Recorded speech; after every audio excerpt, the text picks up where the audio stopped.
தேசத்திற்காக ஒரு ஜெபம் என்கிற ஜெப வேலைக்கு நேராக இயேசு கிறிஸ்துவின் நாமத்தினாலே உங்களை வாழ்த்தி வரவேற்கிறேன். இன்றைய நாளிலும் வியாதிப்பட்ட சிறுவர் சிறுமிகளுக்காக இன்றைக்கு நாம் ஜெபிக்க போகிறோம். சிறு வயதிலேயே வியாதியின் கொடுமையினாலே கஷ்டப்பட்டு கொண்டிருக்கிற சிறு பிள்ளைகளை கத்த தள்ளி தாக்குமே என்று சொல்லி சிறு பெண்ணை எழுந்திருக்க செய்தது போல இன்றைக்கு சிறுவர் சிறுமிகளை, ஆஸ்பத்திரியில் இருக்கிற சிறுவர் சிறுமிகள் மற்றும் வீடுகளில் இருக்கிற சிறுவர்களை கத்தர் தூக்கி எடுக்கும்படியா இன்றைக்கு நாம் ஜெபிப்போம். எந்த வியாதியா இருந்தாலும் கர்த்தருடைய வார்த்தையானது அவர்களை சுகப்படுத்தும். கர்த்தருடைய வல்லமையானது அவர்களை சுகப்படுத்தும். அதனால் இன்றைக்கு நாம் பாரத்தோடு நாம் ஜெபிப்போம். ஒருவேளை சிறு வயதிலே சக்கரை வியாதி, சிறு வயதிலேயே பிரஷர், சிறு வயதிலேயே இதயம் சம்பந்தப்பட்ட வியாதிகள், இப்படிப்பட்ட வியாதியின் கொடுமையில யாராவது இருப்பார்களானால் இயேசுவானவர் அவர்களை கரம் பிடித்து தூக்கி எடுத்து அவர்களை சுகப்படுத்தும்படியா இன்றைக்கு நாம் ஜெபிப்போம். பெற்றோரின் கண்ணீரின் ஜெபத்தை கர்த்தர் கேட்டருளும்படியா இன்றைக்கு நாம் ஜெபிப்போம். ஐசியூல இருக்கிற பிள்ளைகளை கர்த்தர் இந்த ஜெப வேளையிலே தொட்டு சுகப்படுத்தி அவர்கள் சுகமாய் தங்களுடைய வீடுகளுக்கு திரும்பத்தக்கதான கிருபையை கர்த்தர் அருளி செய்யும்படியாய் ஜெபிப்போம்.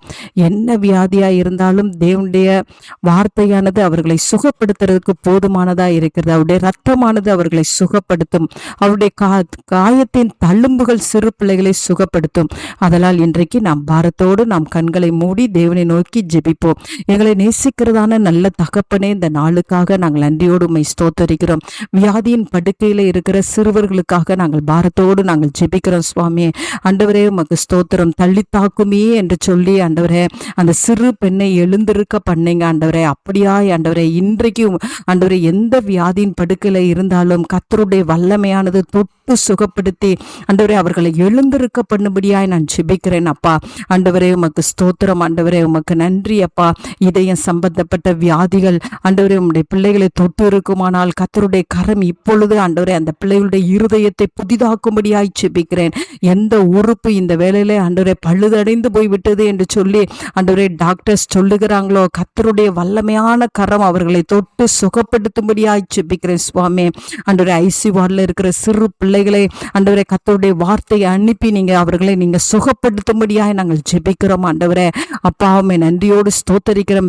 பெற்றோரின் கண்ணீரை கர்த்தர் பார்த்து இன்றைக்கு ஆண்டவரே அப்பா பிள்ளைகள் சுகமடைந்து தங்களுடைய வீடுகளுக்கு திரும்ப கர்த்தர் உதவி செய்யுங்க ஆண்டவரே. உமக்கு ஸ்தோத்திரம். பரம்பரை வியாதிகள் ஆண்டவரே பிள்ளைகளுக்குள்ளே இருக்குமானால், சிறு பிள்ளைகளுக்குள்ளே இருக்குமானால் தேவனுடைய வல்லமை இறங்கி பிள்ளைகளை தொட்டு சுகப்படுத்தும்படியாய் ஜெபிக்கிறேன் சுவாமி. ஆண்டவரே இன்றைக்கு என்ன வியாதியா இருந்தாலும் ஆண்டவரே அப்பா உம்முடைய காயப்பட்ட கரம் ஒவ்வொரு பிள்ளைகளையும் தூக்கி எடுக்கும்படியாய் ஆண்டவரே அந்த பிள்ளைகள் சாட்சி சொல்லத்தக்கதாய் ஆண்டவரே கர்த்தர் எனக்கு அற்புதம் செய்தார் என்று சொல்லி அவர்களும் அவர்களுடைய வீடும் தேவனை மகிமைப்படுத்த கர்த்தர் உதவி செய்யுங்க. அந்த நல்ல கிருபையை ஊற்றுகிறபடினால் நன்றி. இயேசுவின் மூலம் ஜெபிக்கிறேன் நல்ல பிதாவே. ஆமேன், ஆமேன்.